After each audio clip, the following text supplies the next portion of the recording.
Welcome to the Fantasy Syndicate podcast with your hosts Joshua Poniatowski and Alex Taylor. Let's talk football.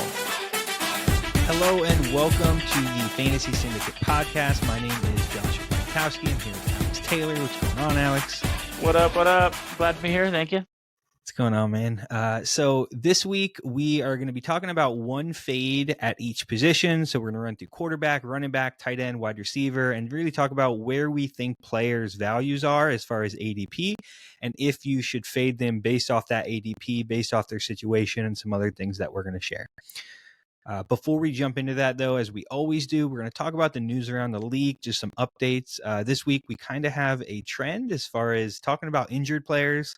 We're going to talk about TJ Hawkinson. He was added to the PUP list not too long ago, which means he can't play for the first 4 weeks automatically. Again, I don't know if his team knew what they were actually doing. Because they did that, but I don't think he's gonna be ready for the beginning of the season. I mean, I think maybe that just speaks volumes to how his recovery has been going. Maybe he's had some snags. I don't really think he was necessarily even expected back at the beginning of the season. I think anyone really drafting him kind of has that factored in. I mean, right now he's at ADP of tight end 15. So unless you're in a really deep league, he's being drafted as a backup tight end out of the gate. So he is someone, maybe you wait on tight end, grab two, and then, one of them being Hawkinson, and just hope, you survive the early gauntlet, and then you finish strong. So. And he might be an IR stash. You get him, you put him in IR, and then, you pick up somebody else. But, personally, he tore his ACL, MCL. I've been doing some research talking to some doctors that have expertise in this area. And you with the highbrow friends. Yeah. So I've been talking to some guys about it. 9 month is optimistic return. Realistically, it's closer to a year. He got a surgery in January. So I mean, I don't think he'll be back until week maybe 8. And that's based off how they're doing, right? Like if he's not healthy 100% and they aren't competing, why even roll him out in that situation? So it'll be interesting with what happens with TJ. Nick Chubb, also injury man. He tore his ACL, MCL, but he's all over social media right now. In the squatting weight room. squatting 500 plus pounds. Everybody's talking about him. Everybody's like, week 1, he'll be back. I'm hoping he's there. But again, same thing with TJ. I just don't see it happening. He got his second surgery in November. And, think about it. Okay, end of November, you get a surgery. Holidays are coming up. You're probably rehabbing a little bit, but you're spending time with family, doing that kind of stuff. I think he's going to be a little behind. He even actually said that in his presser. He's like, I just feel like I'm behind from a recovery standpoint. Probably had to do with that. Again, I just don't see him starting. And if he does, 70%. So this is a guy who, has been like a top 10 RB for the last, 4 or 5 years. So to me, right now he's at an ADP of RB 37, which is even a 12-man league is your RB4, which, I mean, I'm fine with again, and then put him on the IR for a while, just stashing him. It's hard not to watch him, at the squat rack and not get excited. So I got hyped for it. I was like, okay. I was like, all right, well, here goes his ADP. I'm definitely not drafting him. I'm drafting Jerome Fuller. That was my thought process there. But Sure. So again, stash, if you pick him and you stash him, and then it's like, week 8 or 9, he comes back, you're like, well, now I'm sitting real pretty, but but again, personally, I'm going on the Jerome Ford train and fading probably a little bit as far as Nick Chubb, where he's going at. And training camps are underway for most of the teams. So social media, a lot of players are getting the hype, right? Xavier Worthy, the deep ball to Patrick Mahomes, that's been the talk of the town. Seattle it's starting to feel like football's back now. Yes. Once training camp's open, it's like we get actual content. We just see some people running around, make actual catches and plays. So it's a fun time. You feel like, it's like the home stretch of summer. 100%. And there's good, and then there's also bad. I saw, I think it was Daniel Jones try to throw a dump off to Neighbors and overthrew him by like 5 or 10 yards. So Okay, so that's also not great. He's in mid-season form. Great, love to hear that. Right, exactly. So he's ready to go. Week What 1. about Kadarius Toney getting RB reps? How you feeling about that? Yeah. I mean, honestly, I feel like there's always a wide receiver that maybe gets slotted in for running back reps. Nothing truly comes of it, but they're going to try to use his, playmaking ability. I don't think it impacts Pacheco that much. Maybe Andy Reid's just messing around. Patterson and like Debo, right? Both like yeah, huge men. So I kind of was like, all right, you look at them, you're like, I mean, they're sturdy. So you think it works? Yeah. I think you look at Kadarius and you're like, he's gonna. If he tries to go like up the gut, he's just gonna be wrecked. Right. So done for. Yeah. No, I agree. I don't think much is going to come of it. Maybe Andy Reid's just trying to find him something to do because he can't catch the ball. So hand it off to him instead of throwing it to him. But let's go ahead and jump into those fades. Yes, we got some juicy ones.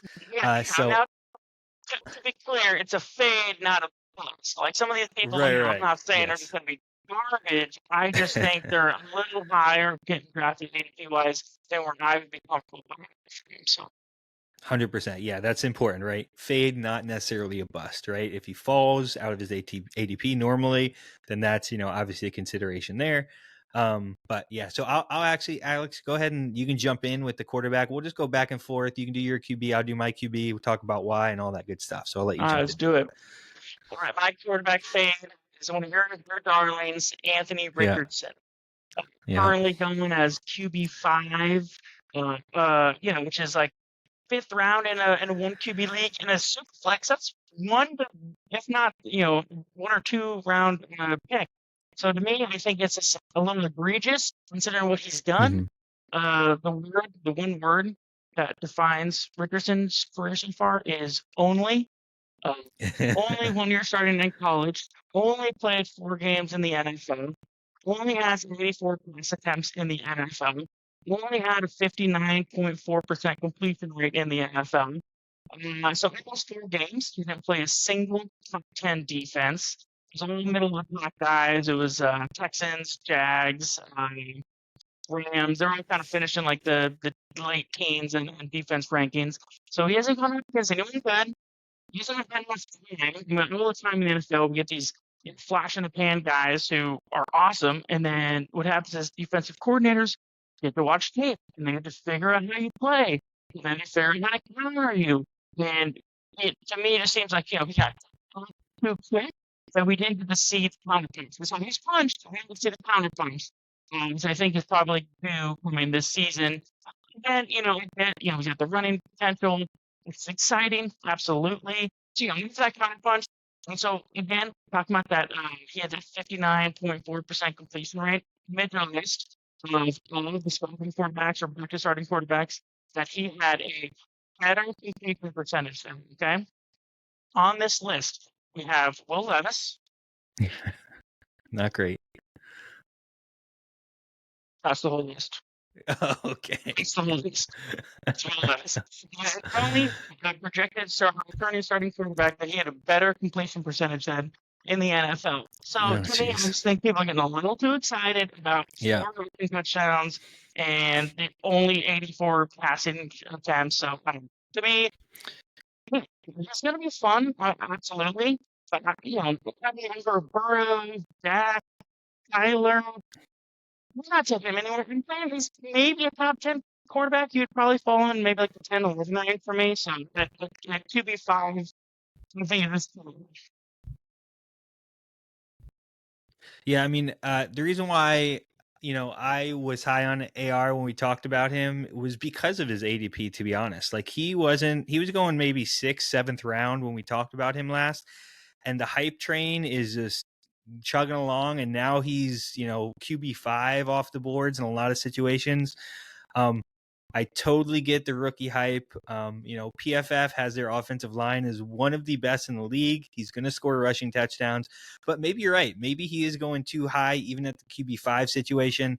The higher he goes in ADP, the kind of lower I think he goes in my rankings as far as wanting to draft a quarterback that high with that high of a risk, not having any production, right? And like you said, the only situation, only 1 year in college, only the only 4 games in the NFL, and the hype is insane for where he's at. So I couldn't, I agree with you, even though I like AR for sure. All right, so my QB, is Josh Allen, which is QB1. Everybody loves Josh Allen, right? He is the guy. He's finished QB1 the top 4 seasons. There's no way he doesn't finish QB1, right? I disagree. Yeah, so he, you know how I feel about Josh Allen, but his ADP right now is mid to late second round. So you're giving up a, maybe Kyren or ETN or MHJ, based off how you feel about the rookie. QB1, he's a top 20 pick in a lot of leagues. He had 15 rushing touchdowns last year, and that's fantastic. But from his previous historic highs, one that's his career high, it's 40% higher than anything he's ever put out before. And last year, we saw this with Patrick Mahomes. He has no weapons. He has a second-year tight end. He has Curtis Samuel, who's 27, 28, hasn't really been a huge elite wide receiver, right? Just functional. He has a rookie, Keon Coleman, who is very raw as far as his, rookie status goes, elite physicality, not necessarily great production in college. And then he has a third-year running back. So I just feel like the chances of him finishing at QB1, what we saw with Mahomes last year when we thought he was, invincible and always would finish his top 5, is going to happen this year with Josh Allen. And there's so many other viable quarterbacks in, that you could pick up late, like Goff, for example, Kyren. Like, I just feel like you're not losing out on too much if you take a different quarterback versus Josh Allen in the second round. So, yeah. Yeah, I mean, it's both. And I agree in a sense. It'll also definitely be the biggest test of his career. Like if he goes out and just crushes it still, it's like, all right, Josh Allen is just like bona fide stud. I think we'll have to see. It is tough because he's finished first in the last couple of years. Mm-hmm. It's hard to look away from that. But I don't know. I like the guy. I think he still kind of finds a way to make it happen. And, and his 15 rushing touchdowns were cool rushing touchdowns, not Jalen Hurts' 15 rushing touchdowns that were just pushes. Right. He makes it happen. And 15 yards out, and it's like, juke some people and make it happen. So, I still probably have him, I still have him pretty high. And I'd be happy with him as my quarterback. Probably not. I mean, it's a very deep quarterback class. So none of these guys I'm really pushing for too high as far as making reach. So yeah, I mean, if Josh Allen falls, absolutely, right? You're taking Josh Allen if you get good value for him, but I'm just not willing to give up a potential top running back or top wide receiver, top 10, to get a QB1 when I feel like there's a lot of viable ones, and I don't think he's going to finish his QB1. So, but sure. Yeah, time will tell. Yeah. All right, let's switch over to running back, and I went first last time, so let you go first this time. Yes, so my running back bus is kind of similar in range as far as where's yours at. I won't spoil yours, but I have Joe Mixon. He is at the end of the 5th round. He's running back 15. Right now, he goes around Rachaad White, James Cook, Amari Cooper, Devontae Smith, and to be honest, I would much rather have every single one of those guys than Joe Mixon. He moved to a Houston team who is much less consistent running the ball in the red zone. Last year, Devin Singletary, he finished as running back 28th with opportunities in the red zone. The Bengals finished at 4 with Joe Mixon. So he's going to lose that red zone production. I felt like he was propped up a little bit last year with his 12 touchdowns, 9 coming on the ground. And they brought in Stephon Diggs. They brought in Dalton Schultz, who is a top 5 in red zone targets last year. And he scored on 40 45% of those touchdowns. And Dameon Pierce is still there, right? Like he saw a 45% opportunity share. He's not going away. And CJ Stroud can run the ball. So there's a lot that I don't like where Joe Mixon is going, and what opportunity he might get. So I mean, for the most part, I agree. I'm not a huge on Mixon this year. I'm not expecting much. I would say, Dameon Pierce he had the job and then just totally lost it last year to Singletary. So I wouldn't be too concerned in that regard. But I do agree they're gonna spread the ball around a lot.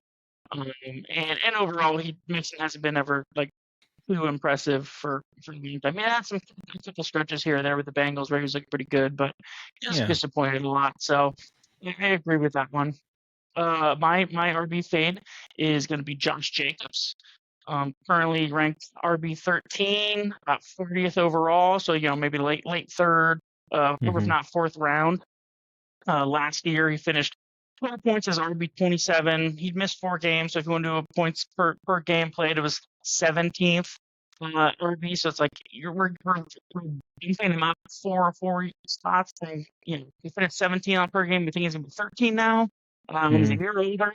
He has over 1,500 carries in his career. That's over like 300 per year. Last year, he just kind of flat. He cracked 100 yards twice. Just had 3.5 yards per carry. I think a lot of the hype about him is like people just like, oh, he went from the Raiders, they sucked. Now he's on the Packers, they're good. Therefore, he's going to be good. I might, yes, I do think the Green Bay offense is going to be, is more explosive, obviously, than the Raiders offense. For sure. Just a couple stats. This is, Green Bay faces this year the 32nd last place toughest running strength of schedule. Now, obviously, grain of salt, strength of schedule is based off of last year, so it's like, all right, we'll see. But then also it's like Green Bay has had a good pass blocking O-line. They actually had the 24th run blocking O-line. So I just think it's an O-line. They drafted in the first round. They drafted so maybe they're trying to booster that in some sense. But you got an O-line that's not very good at run blocking versus the strongest run defense. And for a guy who's already been a ton of catches and carries in his career, I don't know. For me at RB 13, it's just too steep. Yeah, I feel like he has, on the Raiders, he was propped up by the amount of volume that he got. Last year, he was number 2, only behind Kyren. He was seeing on average 18 carries a game, 18 to 19. So he got a ton of opportunity, and he was one of the most inefficient running backs in the league when he had the ball in his hands. He was like Chuba Hubbard inefficient as far as like how bad he was with the ball. So I 100% agree. I think Josh Jacobs for sure is a fade where he's currently going. Also, Matt LaFleur, he runs like a committee in the backfield. He always has. Like nothing has changed in Green Bay. He's still the same, coach. He's going to run a committee. AJ Dillon's there, and then they just drafted Marshawn Lloyd in the third or fourth. So it's going to be a committee. He's not going to see as much volume. So, yeah. Yeah, Lloyd was taken in the third round. He was the 4th RB overall taken in the NFL draft. So he's definitely, a pretty high prospect. So, I don't think he's like super safe by any means. Agreed. So we both agree on Josh Jacobs, 100%. All right. So who you got for your wide receiver? A little spicy is going to be AJ Brown. Current ADP is wide receiver 6, and in some settings, I mean, the wide receiver's going really early. So most of I see him as like the overall number 9. So we're talking late first round pick.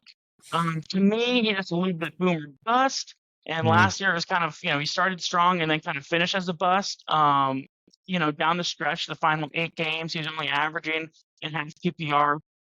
10.1 fantasy points a game, and there was only one touchdown over the last 8 games. So he really kind of screwed you down the fantasy stretch. This last year he finished as wide receiver 7. So again, we're bumping him up, thinking he's gonna be better than he was last year. Not egregious, only 7 to 6. But last year he had career highs in targets and receptions. And so I think last year he was just seeing a ton of volume and still only finished as wide receiver 7. So I don't really see any reason why he would get even more, targets or receptions. So Yeah. To me, I think that Eagle defense got exposed near the Yeah. end of last year, and Jalen Hurts got exposed in the passing game. Hmm. Again, I like AJ Brown. He's gonna have some great games. I just think at wide receiver 6 and first round pick, not for me. So I'm gonna strongly disagree with this here. So I get he's a high draft pick, right? Like you're gonna get him late first, maybe on the turn if you're lucky. Um, and you're 100% right. Game 11 last year, 12. That's when they fell apart. Their offense was very predictable for defenses, but they corrected that, right? So they went out and they got Kellen Moore, who is offensive coordinator for Dallas from 2019 to 2022. And then last year, he was the offensive coordinator for the Chargers. The Chargers threw at one of the highest rates in the league. He runs his wide receivers in motion, so off the ball motion. And we saw that be successful with Keenan Allen, right? Keenan Allen was a target monster. He was one of the best receivers in the league. And now you're bringing in this offensive coordinator that isn't just running, let go deep and let me throw it up to you type of offense. He's running a unique offense. I truly believe AJ Brown, if he gets selected for that kind of off the ball movement role, is going to do better than he did last year. So I think is a good value pick at, the end of the round. And he's always finished as a top 10 wide receiver. So I just think elite offense, elite production the last 2 years, new offensive coordinator that's going to help with that. Defenses figuring him out is just, I don't think it's that terrible of an ADP for him. Personally, that's just my thought process. You don't think Devontae Smith is going to get that pre-snap movement? So maybe, I don't know. And so that's, I think if Devontae gets it, he definitely skyrockets as far as value goes, for sure. It could be either one of them, to be honest. Even if Devontae gets that, I don't, I see his Devontae stock going up a lot, but I don't see AJ's dropping outside the top 10, right? So maybe if you're taking him at like the 6th spot or, early on, sure. But I mean, I feel like if you're taking him somewhere in 9 to 12 range, I think that's somewhat reasonable for a dude that has always done well on the Eagles offense, and we kind of know what we're going to get from him. So that's just my thoughts and my strong opinion about that. So we can agree to disagree, which is perfectly fine. But my wide receiver, so this is a guy that when we talk about hype train, like he is the epitome of the hype train. And I think he has more of a hype train than Kyle Pitts does, which is a different conversation, but he's on the same team. So we're talking about Drake London here. His ADP right now is late to mid 2nd round.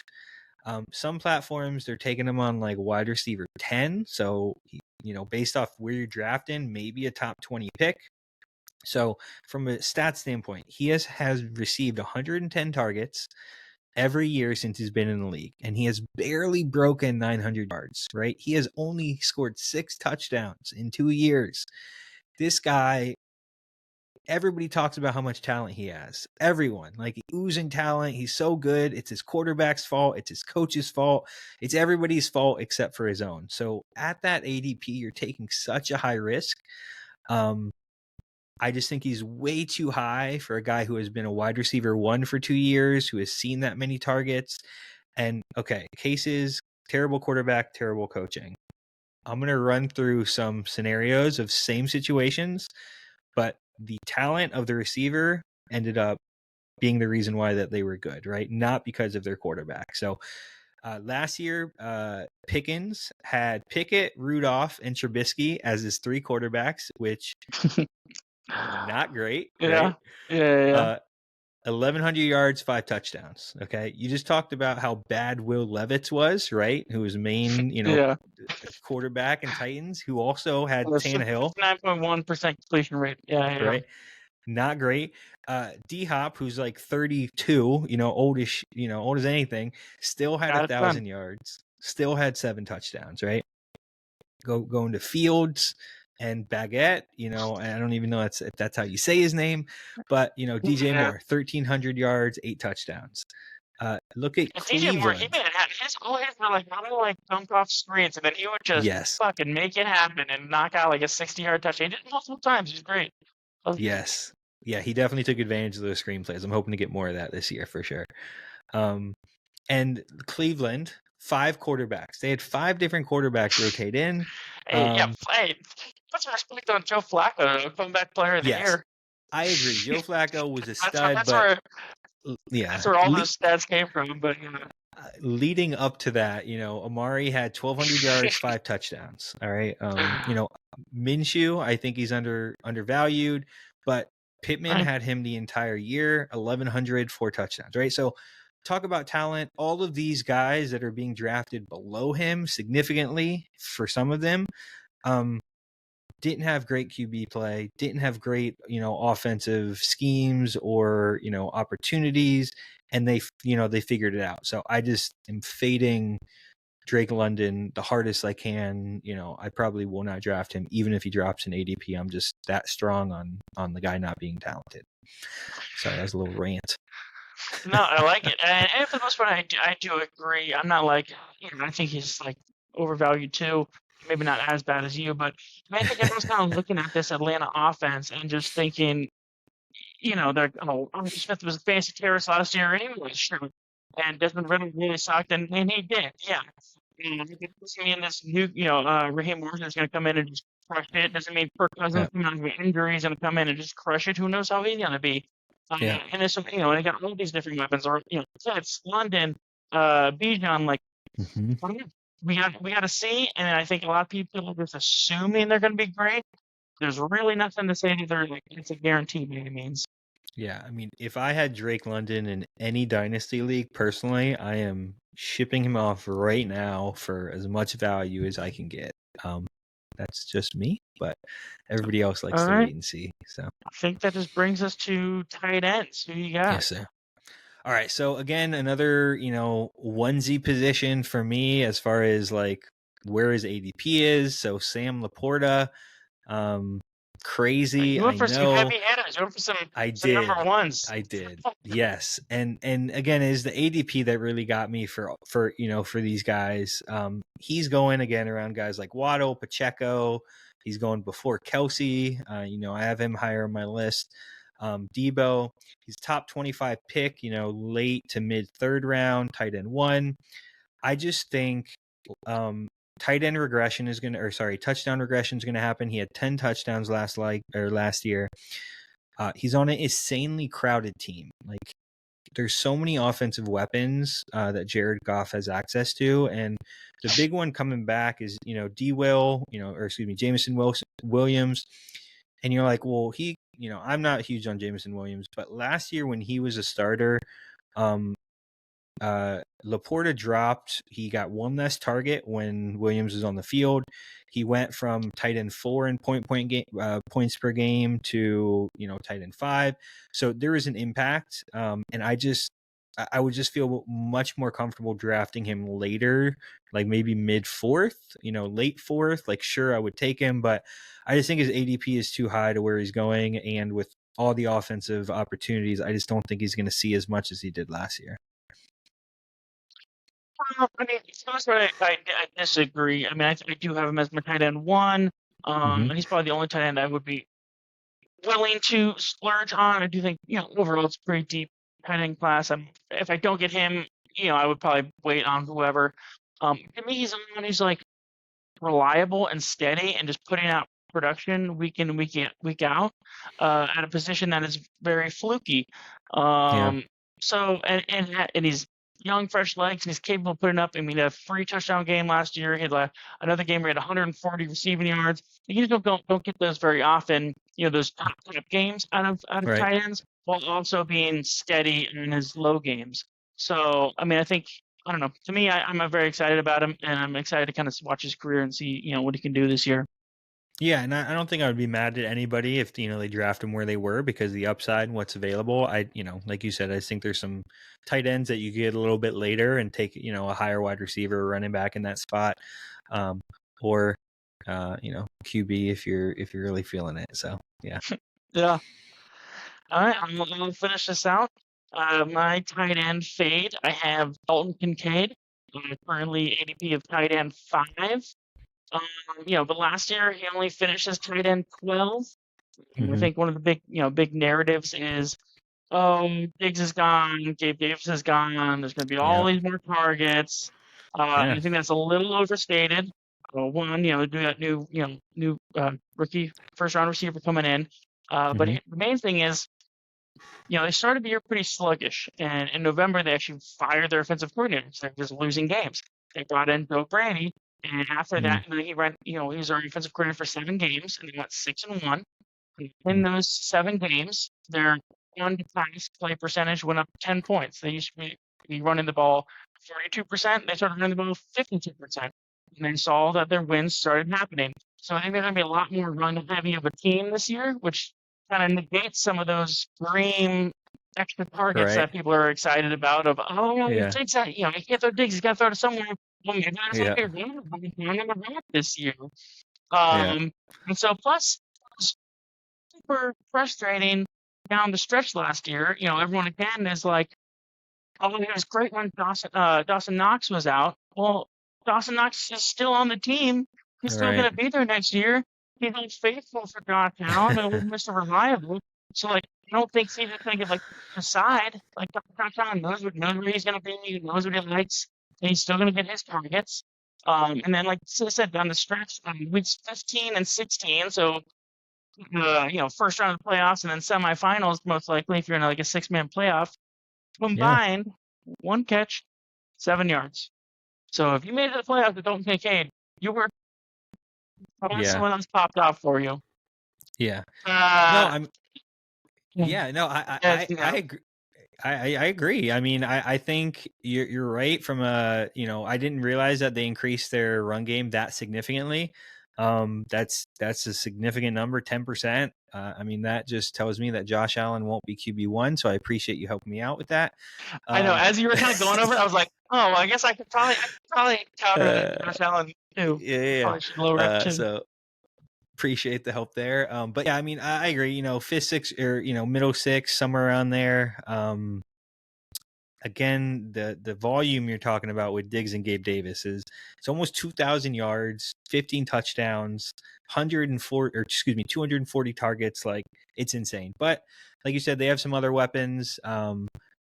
Knox is still there, which I feel like is definitely a factor in. So he's maybe he's not even he doesn't play a 90% share as tight end based off the scheme.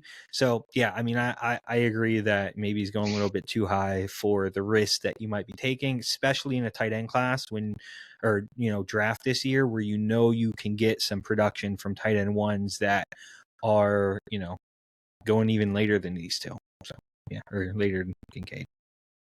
So. All right, well, those are our fades, folks. Tell us who you did or don't agree with. Connect with us on Twitter, Discord, email, all the different socials. Email us, team@syndicatefantasy.com. If you want to hear something on the show, if you have questions, we'd love to, share them on the show and answer them for you. And visit our website, syndicatefantasy.com, for rankings and advice. And we'll catch you next time and go steal a championship. See y'all later. Peace out.